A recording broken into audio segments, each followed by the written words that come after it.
Olá, bom dia a todos e todas que nos assistem nesta manhã de domingo. Eu sou o pastor Irênio Silveira Chaves e este é o programa de estudo bíblico à distância da Igreja Batista da Orla Oceânica. Para nós é um prazer sempre estarmos juntos e darmos continuidade aos estudos bíblicos que nós nos propomos a realizar em nossa igreja, aberto a todas as pessoas.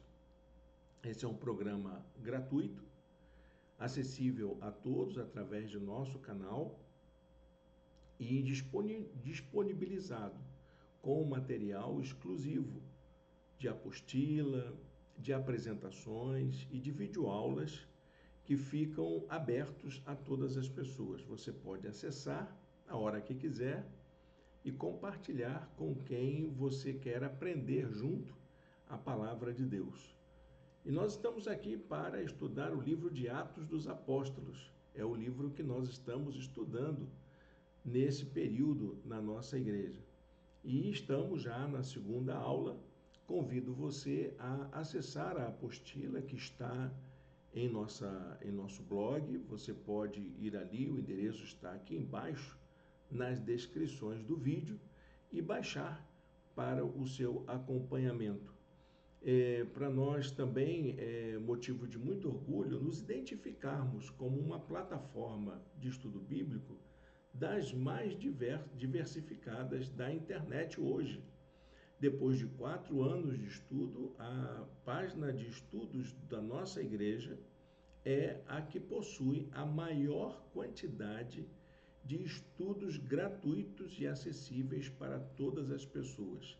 Dá uma olhadinha lá nas playlists que estão, nas apostilas que estão disponibilizadas.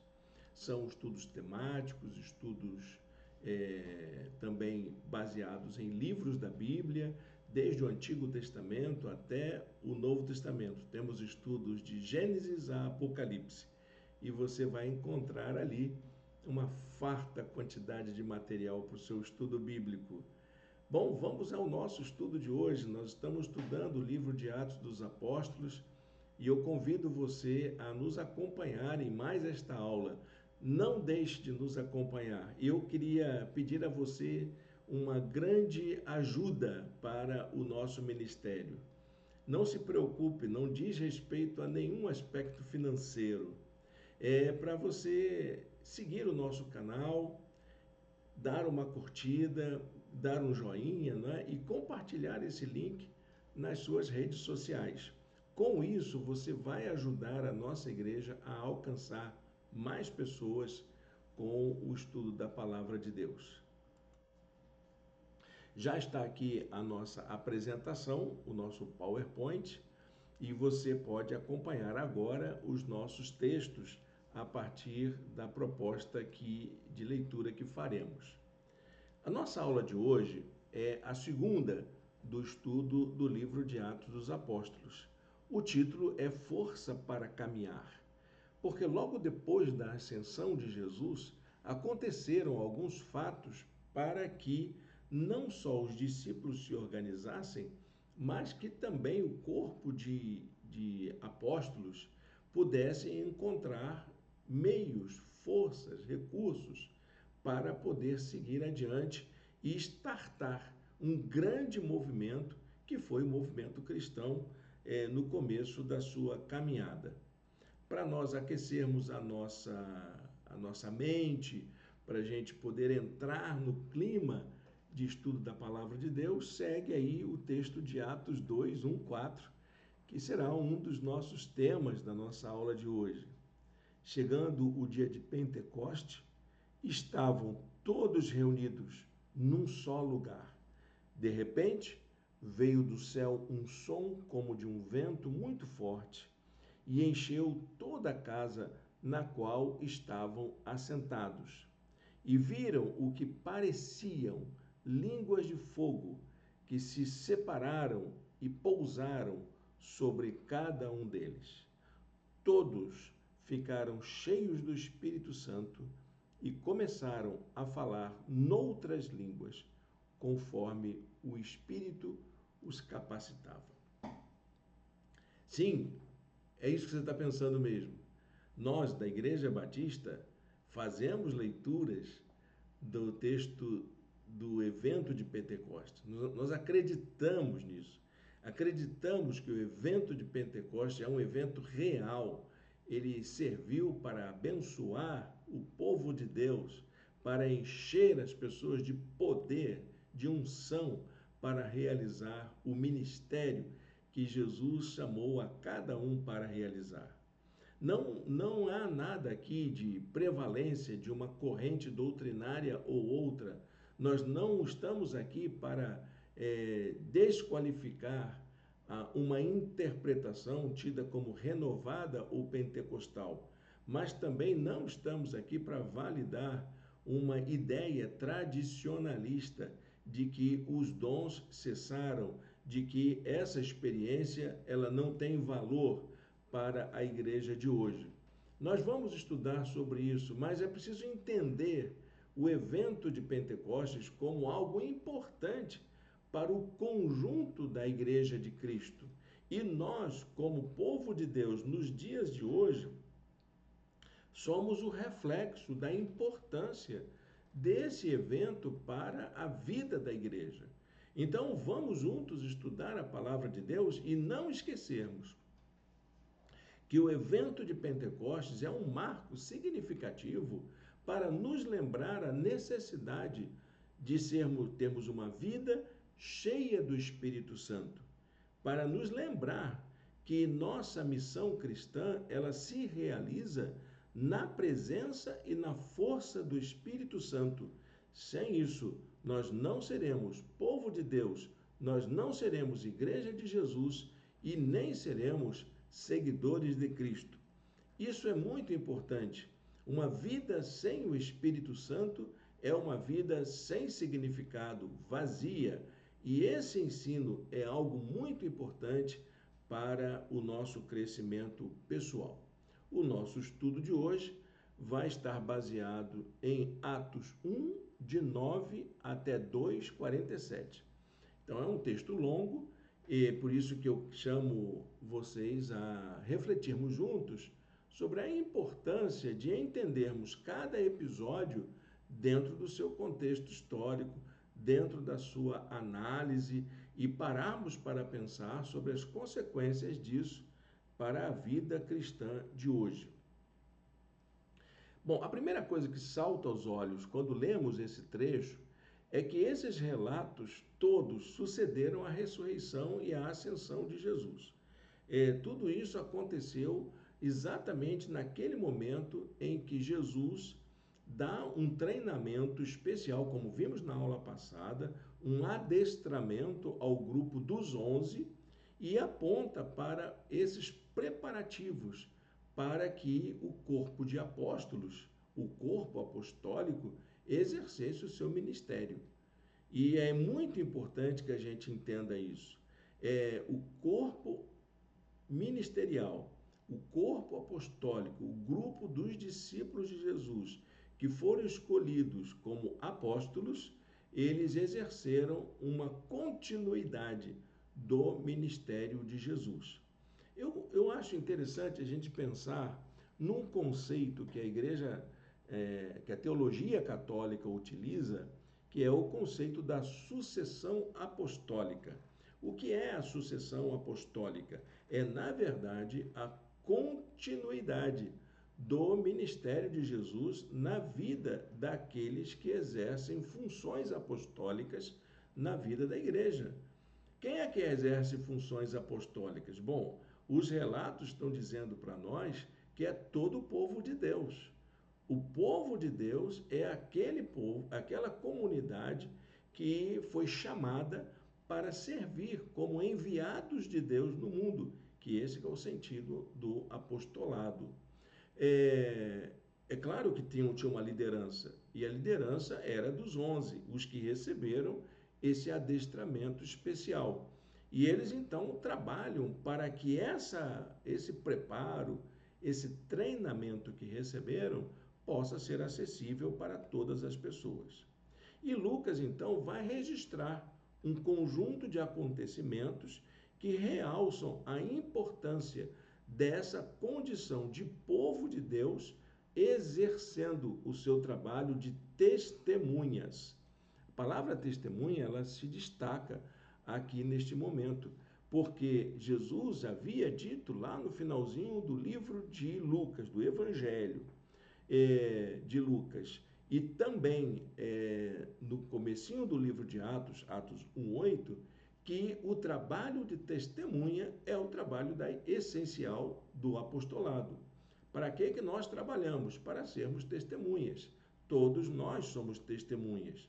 Então, os relatos que encontraremos nessa porção que estudaremos hoje é realçar essa condição de testemunha a respeito da pessoa de Jesus Cristo como sendo o encarnado de Deus, o crucificado, o ressuscitado e o glorificado. É isso que o texto vai realçar para a gente. Bom, tem uma série de fatos. O primeiro fato é que os primeiros discípulos, aquele grupo do apostolado, o povo de Deus reunido naquele momento, que era o povo seguidor de Jesus, era uma testemunha da ascensão de Jesus. Jesus, de fato, ele voltou para o céu. E isso é um sinal bastante interessante sobre dois aspectos da teologia cristã. O primeiro, o da messianidade de Jesus, e o segundo, do aspecto escatológico da segunda vinda de Jesus. A ascensão é como se fosse um sinal de que esses dois fatos são realmente cumprimentos de uma promessa que se realizou como o envio do Messias e uma promessa que vai se realizar, que é a segunda vinda de Jesus. Então, a ascensão de Jesus, na verdade, é a confirmação do cumprimento da promessa. Essa promessa messiânica de que Deus visitaria o seu povo, de que Deus iria restaurar o seu povo. Os discípulos testemunharam que o enviado de Deus, aquele que for encarnado, crucificado e ressuscitado, retornou para o céu, de onde ele veio, de onde ele estava. Atos 1:9 já começa dizendo para a gente, tendo dito isso, foi elevado às alturas enquanto eles olhavam, e uma nuvem o encobriu da vista deles. Eles foram testemunhas disso. A ascensão de Jesus renova, então, essa esperança, porque aquela promessa messiânica que se cumpriu na pessoa de Jesus incluía uma nova promessa, que é a promessa escatológica. Então, trata-se de uma simbologia que remete para o evento da segunda vinda de Jesus. Essa foi a promessa deixada pelos dois homens vestidos de branco que apareceu ali ao lado do grupo de apóstolos e discípulos de Jesus. Galileus, por que vocês estão olhando para o céu? Este mesmo Jesus que dentre vocês foi elevado ao céu, voltará da mesma forma como o viram subir. Então, a ascensão de Jesus é um símbolo, meio que às avessas, né, do que vai acontecer na segunda vinda de Jesus. Assim como todos testemunharam a ascensão de Jesus, aqueles que estiverem vivos no dia da segunda vinda de Jesus vão assistir à volta de Jesus. Essa é a promessa de que todo olho verá. O evento escatológico prometido é um evento universal, testemunhado por todos e todas, que vão assistir essa grande apoteose da vinda de Jesus, ou da aparição de Jesus, dessa ideia de que Jesus vai voltar para buscar aqueles que são seus. Essa é a promessa escatológica. Pode ser que existem pessoas que façam análise a partir de um texto ou de outro e vai juntando aquelas peças para fazer uma grande bricolagem sobre a escatologia, mas em essência, todos nós cristãos cremos que Jesus voltará. Essa é uma promessa, ela está dada. E ele ainda não voltou, ele ainda vai voltar. E como é uma promessa, como foi a promessa messiânica, a promessa escatológica, ela também vai se cumprir. Essa é a ideia da ascensão de Jesus. O segundo fato é que os discípulos, os apóstolos, eles sentiram a necessidade de recompor o colegiado apostólico. A simbologia dos 12 era algo muito forte entre os primeiros apóstolos, entre os apóstolos escolhidos por Jesus. E a falta de um deles desencadeou um certo desconforto, um certo mal-estar. Nós somos 12, nós não somos 11. E precisamos recompor esse colegiado para que a gente se constitua minimamente numa liderança para esse movimento que está sendo desencadeado entre nós. E uma das coisas que eles fizeram foi fazer a escolha desse 12º elemento que deveria substituir a pessoa de Judas Iscariotes. O fenômeno, o acontecimento de Judas Iscariotes pegou os discípulos de surpresa. Eles ficaram balançados. Causou um certo desconforto entre os primeiros discípulos. Alguém traiu, alguém saiu do eixo. E aquilo que Judas fez, qualquer um deles poderia ter feito. Não era um problema de Judas, era um problema de que eles estavam enfrentando uma batalha espiritual para que o projeto salvífico de Deus, o projeto salvífico realizado por Jesus, não se concretizassem. É importante a gente entender isso, que a intenção da traição era fazer com que a obra salvadora realizada pela cumprimento da promessa messiânica não se realizasse. Mas foi exatamente na cruz, do jeito que aconteceu, que permitiu que a obra se completasse, que Jesus lá na cruz pudesse dizer, está consumado. Então, a traição em si, ela não foi um fenômeno assustador, ameaçador. Claro que foi um problema, mas um problema que acabou resultando em um estímulo, em um acréscimo ao valor da crucificação de Jesus. Por causa da traição é que Jesus foi crucificado. E uma vez crucificado, consumou a obra da salvação. Jesus sabia que ele iria morrer de forma cruel, de forma injusta. A promessa incluía o fato de que um inocente iria morrer. E isso aconteceu exatamente a partir da traição de Judas Iscariotes. O grupo, então, que se mantinha unido, ele conseguiu aumentar o seu colegiado. Então, não eram só 11 pessoas. Era um grupo de 120 que estava reunido em oração, e isso incluía o grupo dos 11 apóstolos, as mulheres. Vejam que Lucas dá um destaque muito importante para a presença das mulheres.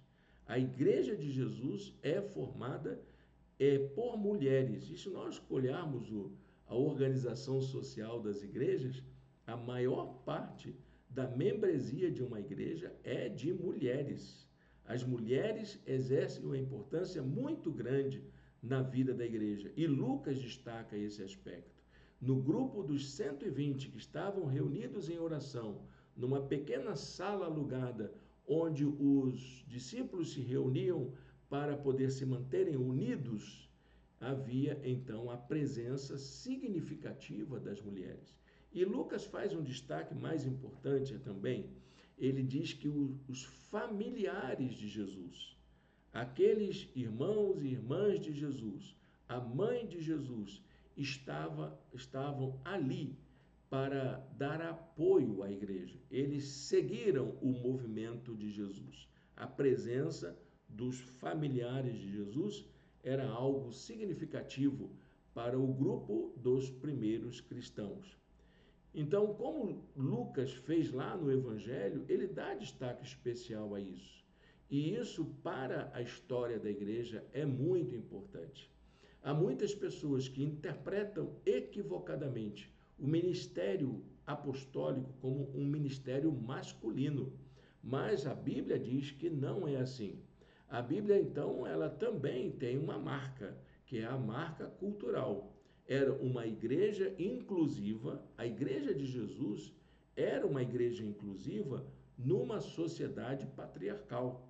E isso causava muitos problemas. Se a gente não conseguir fazer a separação entre essa ideia de uma igreja inclusiva, onde as mulheres têm lugar, e a questão da sociedade patriarcal da época, nós vamos ter muita dificuldade de compreender a questão de gênero na vida da igreja, inclusive no exercício apostólico. E se você fizer uma leitura mais detalhada das menções às mulheres nas cartas apostólicas, você vai ver que muitas delas exerciam função de liderança, reuniam um grupo de oração, organizavam igrejas, administravam igrejas. E existe uma série de nomes que nós vamos encontrar, inclusive aqui no Atos dos Apóstolos, de mulheres que foram usadas por Deus para cuidarem da igreja. E Lucas não deixa de registrar esse fato muito importante na vida do corpo de Cristo, tanto nos evangelhos, quanto aqui no evangelho dele, lá, o terceiro evangelho, quanto aqui no livro de Atos dos Apóstolos. O que esse grupo fazia, esse grupo de 120? Esse grupo orava. O que é que você faz quando você está sentindo falta de poder, falta de unção, falta de ânimo, falta de disposição para fazer a obra de Deus? Você ora. É isso que os primeiros cristãos nos ensinaram. Eles estavam reunidos em oração e continuavam orando. Eles permaneceram em oração. Era uma espécie de exercício de obediência ao pedido de Jesus. Jesus pediu para que eles ficassem unidos até o cumprimento da promessa do Espírito Santo. O que você faz quando precisa estar ali? Olha, Jesus ascendeu aos céus com uns 40 dias após a crucificação, mais ou menos isso. E o dia de Pentecostes é exatamente 50 dias após a Páscoa. Então, eles permaneceram mais ou menos uns 10 dias em oração. Era uma reunião contínua de oração em que eles permaneceram ali unidos em comunhão. Acredito que eles eram um grupo bastante solidário, eles sabiam se cuidar, eles sabiam tratar das necessidades uns dos outros, eles estavam acostumados com o partilhar do pão, eles estavam acostumados a cuidarem uns dos outros. E naquele momento, naquele período, aliás, eles permaneceram orando e cuidando uns dos outros. Eu posso prescindir disso, porque orar não é só você fazer um exercício de desligamento da realidade. Não, a oração ela é uma ação ativa. Eu gosto de lembrar uma explicação de muitos anos, eu era novo convertido, quando alguém explicou a palavra oração. Oração é uma palavra que tem dois vocábulos dentro dela. A primeira é a palavra orar, que quer dizer falar. E a segunda é a palavra ação, que é a atividade, porque você não ora se isolando do mundo. Nós, evangélicos, temos o costume de orar de olhos fechados, mas, na verdade, a oração é um exercício de atenção, de cuidado. Você ora pelas pessoas como exercício não de desligamento, para você se desligar do mundo, é como exercício de integração, de comunhão, de cuidado, de ação na vida das pessoas. É claro que a gente precisa, às vezes, puxar o freio de mão, ter a nossa hora de reclusão. Se você, como cristão, não faz isso, você está equivocado, está fazendo alguma coisa errada na sua vida. Então, orar é algo importante. Os primeiros discípulos, eles fizeram isso. O que você faz quando se sente ausente, quando você está naquele momento de luto, de falta, em que você está naquela transição para uma nova fase da vida. Você ora. Todos eles, diz o texto, todos eles se reuniam sempre em oração com as mulheres, inclusive Maria, a mãe de Jesus, e com os irmãos de Jesus.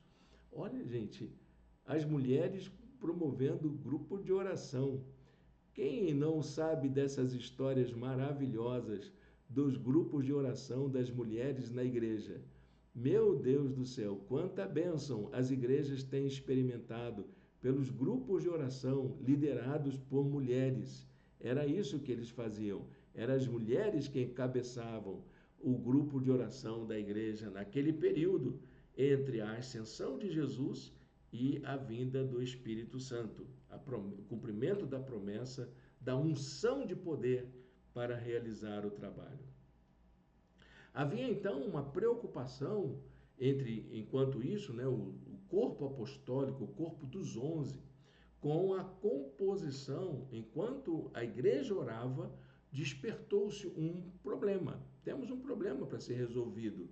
Precisamos recompor essa história do grupo dos 12, porque há uma lacuna entre a gente. A ausência de Judas está fazendo diferença. Então, houve um rompimento da unidade do corpo e eles precisavam recompor essa unidade.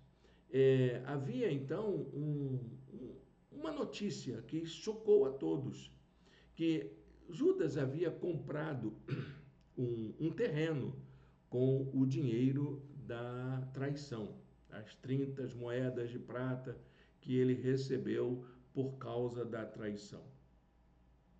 E ele comprou essa propriedade exatamente para que ele ali pudesse pôr fim à sua vida. Ele sabia que ele não teria uma vida fácil, ele sempre seria, por onde ele fosse, ele carregaria o estigma de ser o traidor. Ele sabia o que estava esperando a vida dele. E essa angústia, esse desespero, essa falta de uma orientação mais segura, pelo fato dele ter cometido algo tão hediondo, que era trair o seu mestre, trair alguém que só fez o bem, ele então se lança nesse terreno, cai em meio às pedras e é assim mesmo que está, o seu corpo se despedaça. É marca de uma tragédia, de uma angústia muito grande que Judas Iscariotes talvez estivesse ali experimentando. Bom, eu não quero entrar nesse aspecto do suicídio, não quero fazer uma análise moral do suicídio, mas é importante a gente ressaltar que a decisão de Judas Iscariotes foi resultado de uma angústia profunda que ele estava experimentando. Isso é um alerta para a gente, porque esses sintomas de angústia, eles podem desencadear sentimentos de abandono, sentimentos de isolamento, de exclusão, que era o que Judas estava passando naquele momento. E é importante que o corpo de Cristo perceba, os discípulos perceberam isso, de que alguém ali foi excluído por eles. Eles mesmos, eles sabiam que o que Judas experimentou, qualquer um experimentaria. E era preciso que o corpo se mantivesse unido para dar continuidade ao trabalho de Jesus. Lucas, então, ele vai destacar também, além da presença das mulheres que ele já destacou na função da oração, vai destacar a importância de Pedro. Essa decisão é uma iniciativa do apóstolo Pedro, que propõe a escolha de um novo nome para compor o colégio apostólico. Deveria ser alguém que desse continuidade ao trabalho que eles estavam fazendo. Qual era o trabalho deles? Serem testemunhas. Era preciso que alguém que caminhou com Jesus, que assistiu o batismo de Jesus, que o acompanhou até a crucificação e que também o acompanhou durante a ressurreição, por causa daquele adestramento que Jesus deixou para os seus discípulos. Ser testemunha era o critério básico número 1 para fazer parte do corpo apostólico. Eu poderia colocar aqui uma outra palavra que a teologia acrescenta, que é ser testemunha ocular. A expressão testemunha ocular na teologia é muito importante, porque ela serviu, essa ideia da testemunha ocular, serviu para muitas coisas dentro da igreja primitiva, inclusive para a definição dos textos sagrados que deveriam ser lidos nos cultos da igreja, que eram os textos escritos pelas testemunhas oculares. Há, inclusive, dentro da teologia, a ideia de que há um evangelho da testemunha ocular, que era aquele conjunto de coisas, de informações, de fatos, relatos, ensinos de Jesus que ficaram guardados na memória dessas testemunhas oculares. E a testemunha ocular foi tão importante que ela acompanhou a formação de todo o Novo Testamento, das escolhas dos livros que fizeram parte do cânon do Novo Testamento.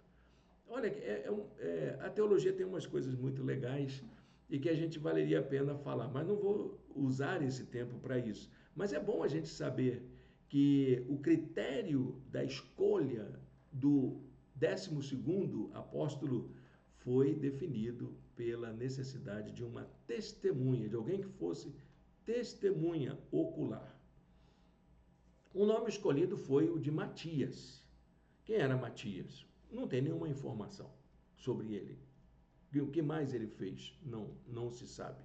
Sabe que ele era uma testemunha e que acompanhava o corpo apostólico. Era um companheiro. Também tinha um outro, que era José, chamado o Justo.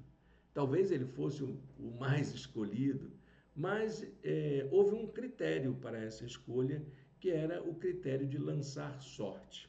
O que é lançar sorte? Era um costume dos judeus, vem lá desde a tradição bíblica dos textos sagrados, né, lá do Pentateuco, e eles desenvolveram esse hábito, né, um hábito primitivo de escolha, de usar pedrinhas.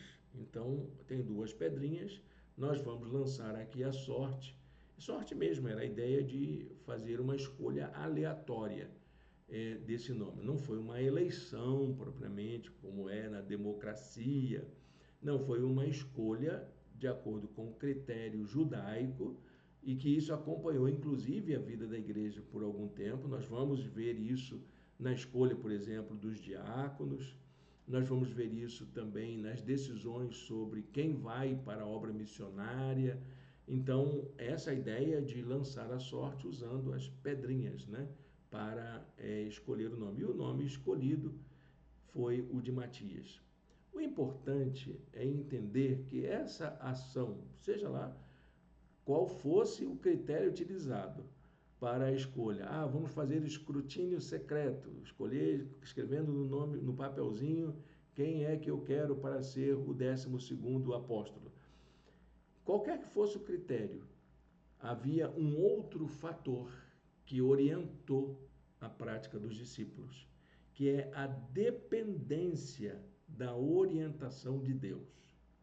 Eles estavam conscientes de que o que eles estavam fazendo era resultado da orientação divina. Fizeram isso sob oração, sob completa dependência de Deus, permitindo que Deus conduzisse suas atitudes. O texto diz assim: portanto, é necessário que escolhamos um dos homens. Pedro está aqui influenciado pela cultura patriarcal da sua época, que estiveram conosco durante todo o tempo em que o Senhor Jesus viveu entre nós, desde o batismo de João até o dia em que Jesus foi elevado dentre os céus às alturas. É preciso que um deles seja conosco, testemunha de sua ressurreição. Ser testemunha é o critério básico que eles escolheram.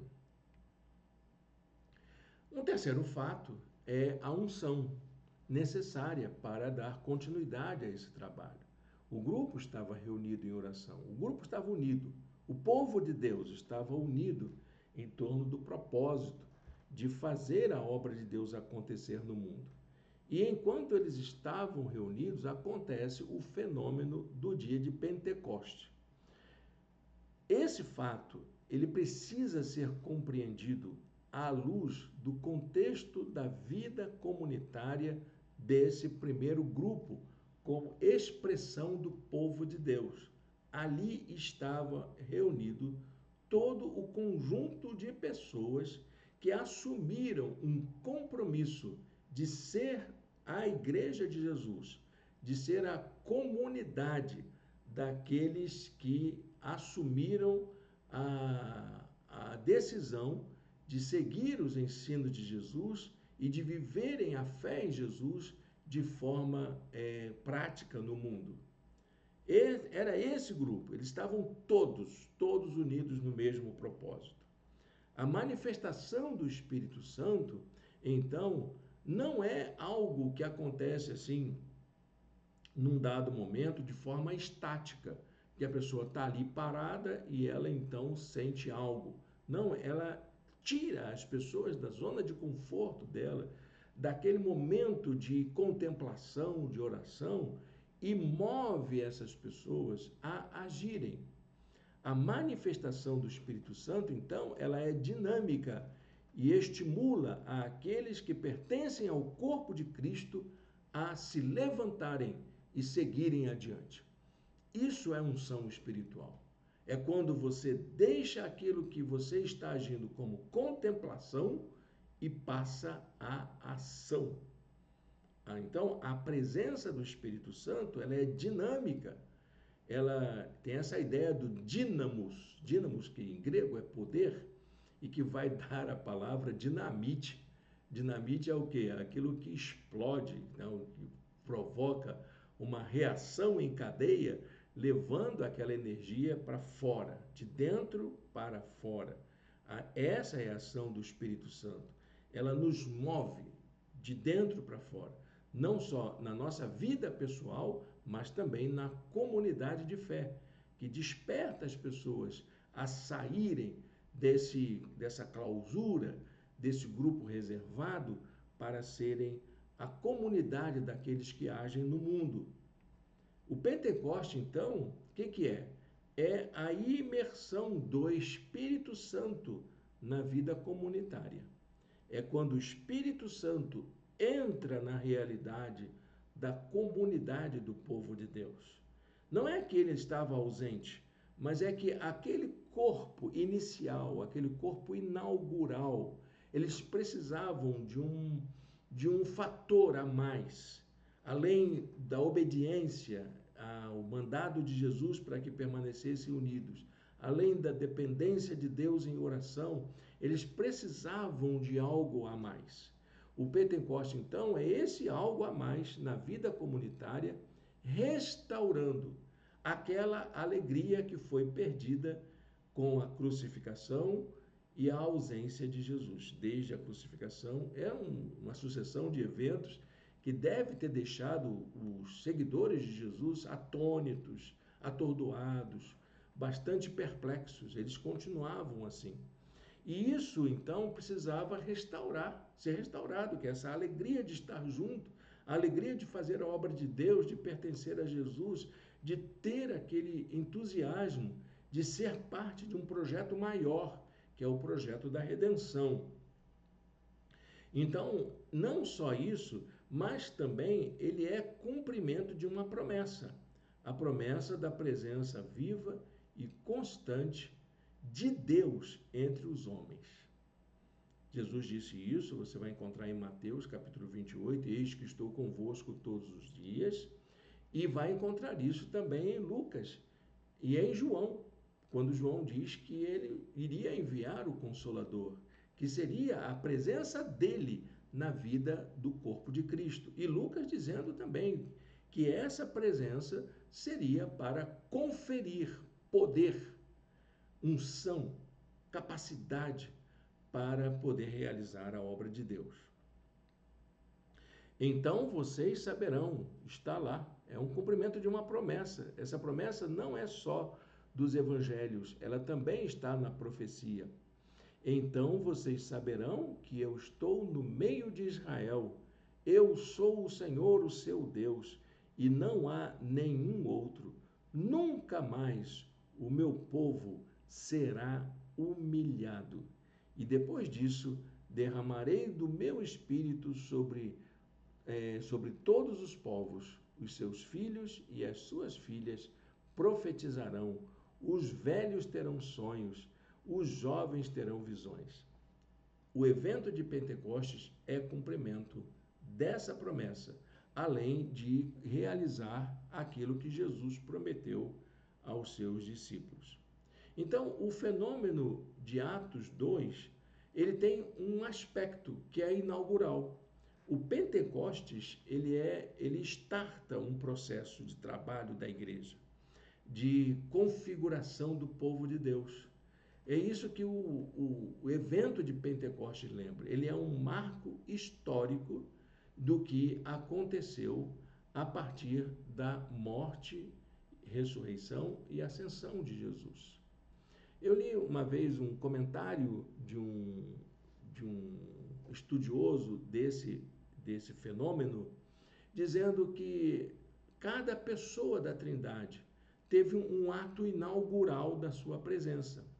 Então, por exemplo, você tem a pessoa do Pai, que no ato inaugural da criação está ali em destaque no relato do livro de Gênesis. Na pessoa do Filho, você tem o registro, inclusive Lucas faz isso de forma magistral, do evento inaugural do nascimento de Jesus, da encarnação. Não só da encarnação, mas de todo esse processo, que inclui a encarnação, a crucificação e a ressurreição de Jesus. E na manifestação da pessoa do Espírito Santo, nós temos um ato inaugural, que é o dia de Pentecostes. Muito importante, que inaugura essa nova fase da vida do povo de Deus, que é ser movido diretamente pela ação do Espírito Santo como expressão da presença de Deus. O Espírito Santo na vida da igreja nada mais é do que a presença de Deus, dentro dessa perspectiva trinitária, a presença de Deus no meio do seu povo. Como é que Deus caminha com a gente? Como é que Jesus está conosco? Através da presença do seu Espírito entre nós. Há algumas coisas que precisam ser lembradas. Em primeiro lugar, esse evento foi um fenômeno visível e coletivo. Todos, indistintamente, participaram. Todos viram. Todos perceberam, todos sentiram, todos receberam. De repente veio do céu um som como de um vento muito forte e encheu toda a casa na qual estavam assentados. Estavam todos comodamente assentados, acomodados, ali tranquilos. E de repente um revirar de vento, um vento que desloca as pessoas, começa a fazer um barulho. E viram o que parecia línguas de fogo. Ou seja, o fenômeno foi audível, o fenômeno foi visível, que se separaram e pousaram sobre cada um deles. E foi coletivo.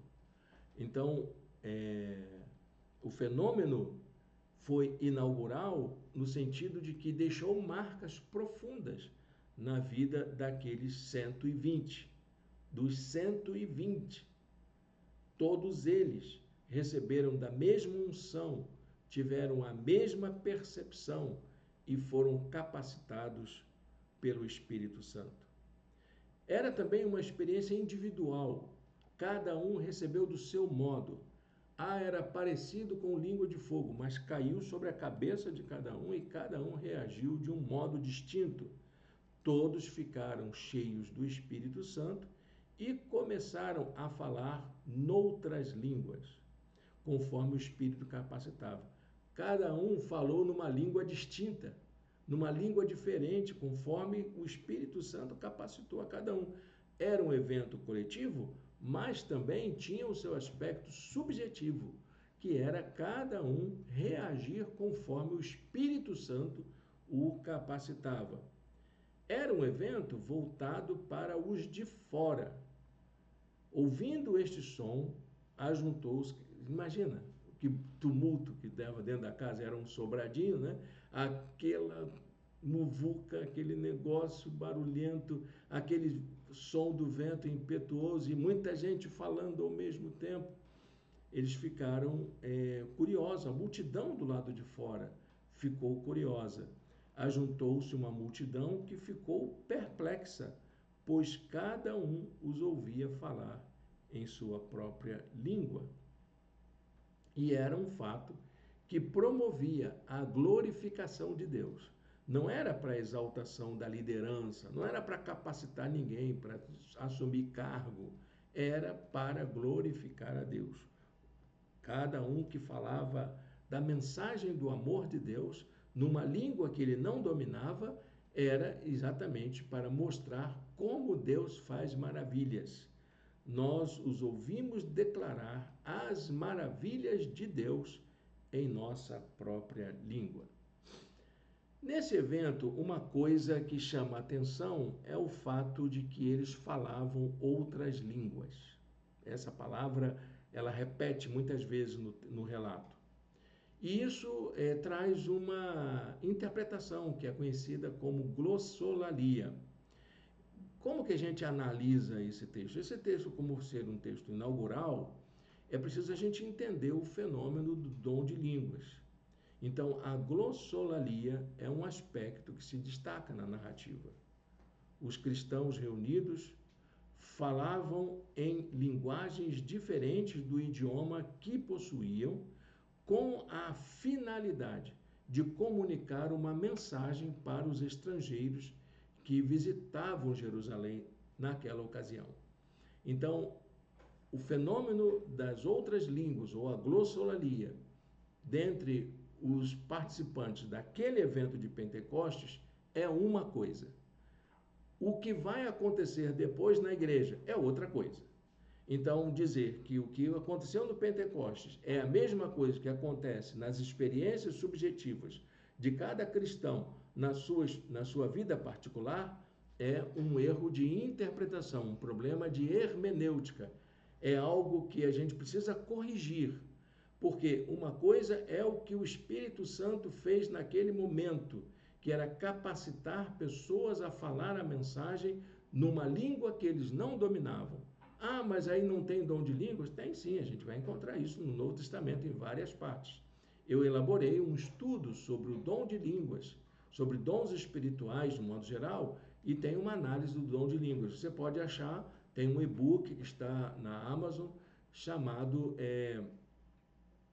Amostras da Graça. Amostras da Graça. Dá uma olhadinha, é um estudo bastante detalhado, né, a partir do texto grego, para a gente ver quais são os dons espirituais que existiram. Eu não creio na cessação dos dons, não creio nisso, eles existem, continuam servindo ao povo de Deus, Deus continua capacitando pessoas com dons espirituais e inclusive com o dom de línguas. Não deixem de ignorar isso, essa é uma heresia que foi criada por causa da oposição ao movimento pentecostal, que deve ser corrigida na teologia tradicional, na teologia conservadora. O dom de línguas é uma realidade, ele está presente e ele precisa ser analisado. Mas ele não é a mesma coisa. O dom de línguas hoje não é a mesma coisa do evento de Pentecostes. O evento de Pentecostes é uma coisa. E o que acontece hoje é um outro fenômeno que precisa ser respeitado, que precisa ser respeitado, entendido, analisado, valorizado, sim. E quem sabe até buscado como uma experiência significativa. Se você é uma pessoa sensível a esse tipo de manifestação, preste atenção nisso. Então, 4 expressões que fazem com que a gente entenda que esse era um evento diferenciado. Primeiro, no versículo de número 4, você vai encontrar a seguinte expressão, outras línguas, que é, em grego, heterais glossas, outras línguas. Isso quer dizer o seguinte, os discípulos falavam línguas que eles não conheciam. Era um outro idioma diferente do que eles conheciam. Era algo fora do padrão que eles utilizavam. Então, era uma língua que não era estranha, mas era diferente da que eles falavam. A segunda expressão é a expressão idia dialecto, que quer dizer em seu próprio idioma. Idios, próprio, dialecto, idioma. O dialeto, então, é nativo dos falantes, que era isso que as pessoas de fora perceberam. Eles estão falando na minha língua nativa. Eles são hebreus, galileus, e estão falando na minha língua, latim, árabe.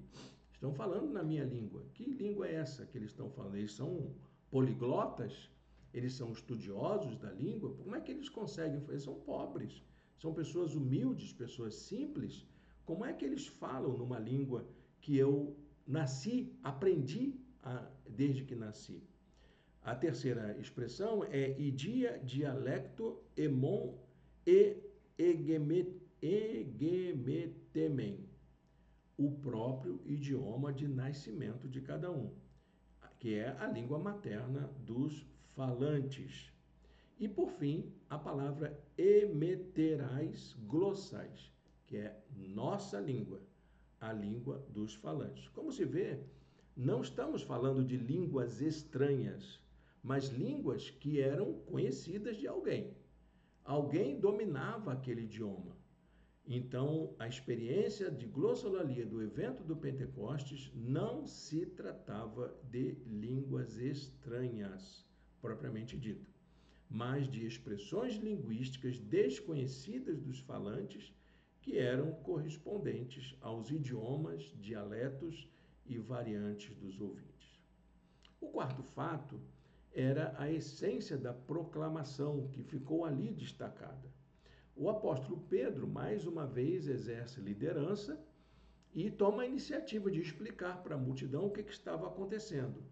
Pedro toma a iniciativa de esclarecer o que estava ali acontecendo. Na verdade, a pregação de Pedro foi uma demonstração da importância da sua liderança sobre o colegiado apostólico, mas também lançava as bases da proclamação que deveria ser efetivada pela igreja nascente. Muitas pessoas chamam de querigma inaugural. Querigma, pregação, e era a essência da mensagem. E dali foi utilizado para definir critérios doutrinários, credo apostólico, enfim, uma série de coisas que a igreja produziu a partir da sua história para reforçar a sua doutrina.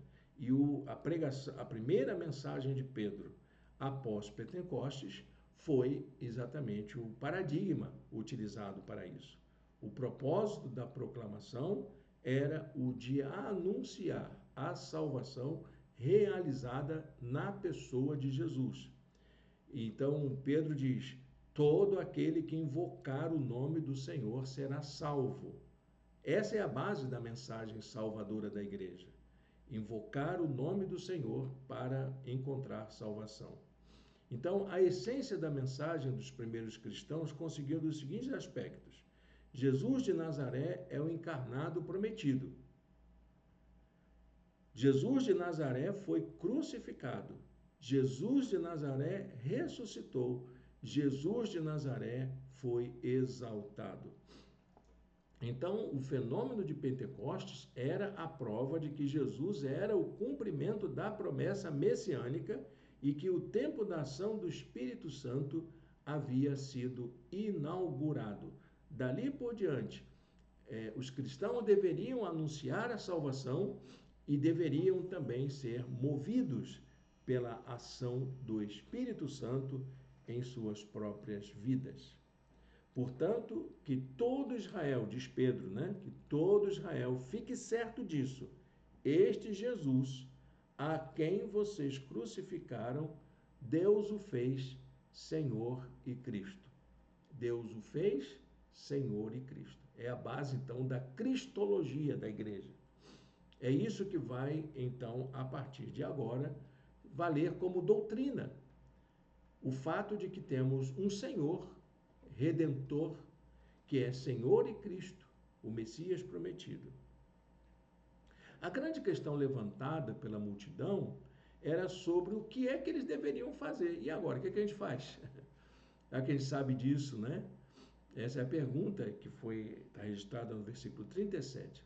A resposta de Pedro a essa questão apontava para a necessidade de uma mudança radical de mentalidade, acompanhada da adoção de uma nova atitude em relação à vida. Pedro declara, em relação a essa pergunta, o que vamos fazer? Arrependam-se e cada um de vocês seja batizado em nome de Jesus Cristo para perdão dos seus pecados e receberão o dom do Espírito Santo. Todos, quem se arrepender e entregar sua vida a Jesus, vai receber essa unção também. O apelo, então, para a transformação era para que dessem lugar à libertação de Jesus e à esperança de que essa promessa vai se cumprir na vida de cada um. Salvem-se desta geração corrompida, essa geração incrédula, essa geração que não aceita o princípio redentor da graça divina. Então, naquele momento, o grupo de discípulos recebeu um acréscimo de cerca de 3.000 pessoas que foram batizadas.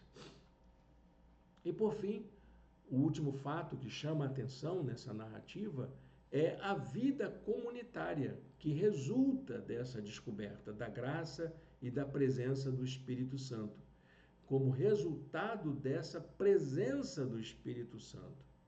Mas, mais importante do que a experiência vivida pelos primeiros cristãos foi a consequência daquela experiência única na vida comunitária. Presença do Espírito Santo sem reação comunitária não é algo do Novo Testamento. Se o Espírito Santo está entre nós, isso produz efeitos na vida de comunhão. Somos convidados a não nos deixarmos levar pelas circunstâncias da caminhada, pois o Senhor está ao nosso lado, dando força para seguir adiante. No Espírito de Deus, diz Jürgen Moltmann, um dos teólogos que eu admiro e que uso como base da minha teologia. No Espírito, Deus está presente como um parceiro ou uma parceira de vida, companheiro de caminhada e de sofrimento. Na comunhão do Espírito Santo, a vida como dom é revelada e nós, assim como Deus, toma parte de nossa comunidade, nossa humanidade. Vamos ver algumas expressões dessa vida em comunhão resultante da presença do Espírito Santo na vida da igreja. E se isso faz falta na nossa igreja também. Se temos o Espírito Santo, essas marcas devem nos acompanhar. Dá uma analisada aí na sua igreja. A força do serviço. A comunhão no Espírito Santo promove em cada um a experiência com os seus próprios dons. Eles se dedicavam ao ensino dos apóstolos e à comunhão, ao partir do pão e às orações. Em segundo lugar, a força do testemunho. A comunhão do Espírito Santo desperta a confiança, apesar de nossas fragilidades. Todos estavam cheios de temor, e muitas maravilhas e sinais eram feitos pelos apóstolos. Terceiro lugar, a força da comunhão. A comunhão do Espírito Santo é realização histórica do encontro entre Deus e o homem. Todos os que estavam, todos os que criam, mantinham-se unidos e tinham tudo em comum. E, quarto lugar, a força da adoração. A comunhão do Espírito Santo é convidativa e atraente, louvando a Deus e tendo a simpatia de todo o povo, e o Senhor lhes acrescentava todos os dias os que iam sendo salvos. Que texto maravilhoso, não é? Muita coisa boa para a gente aprender aí. Para a gente encerrar a nossa aula de hoje, vamos aplicar essa lição na nossa vida. A comunhão no Espírito Santo conduz a igreja a deixar de ser uma prestadora de serviços religiosos para ser a comunidade daqueles que foram alcançados pela graça. Todos os que criam mantinham-se unidos e tinham tudo em comum. Deus abençoe a leitura da sua santa palavra e vamos agora orar ao Senhor. Feche seus olhos, fale com Deus. Senhor Deus, eterno Pai, muito obrigado, Senhor, por esta mensagem nesta manhã. Desperta-nos, ó Deus, que ela sirva para nós como unção para a nossa vida. Nós pedimos, ó Deus, que o Senhor nos capacite, que o Senhor encha a sua igreja com o poder do teu Espírito, no nome de Jesus. Amém. Amém, meu irmão, minha irmã. Muito obrigado pela sua companhia aqui conosco. É um prazer muito grande ter você aqui. Quero convidar você a conhecer a nossa igreja. Nós estamos ali no bairro de Caraí, você encontra a descrição no nosso blog, a localização, e é preciso que você deixe aí um comentário dizendo do seu desejo de estar conosco. Hoje, mais uma vez, não teremos condições de nos reunir presencialmente. Nossa transmissão da mensagem será online e estará disponível no nosso canal a partir das 18h30. Vem seguir Jesus conosco. Esse é um convite que fazemos permanentemente. Deus o abençoe, Deus abençoe. Um domingo de paz na presença do Senhor.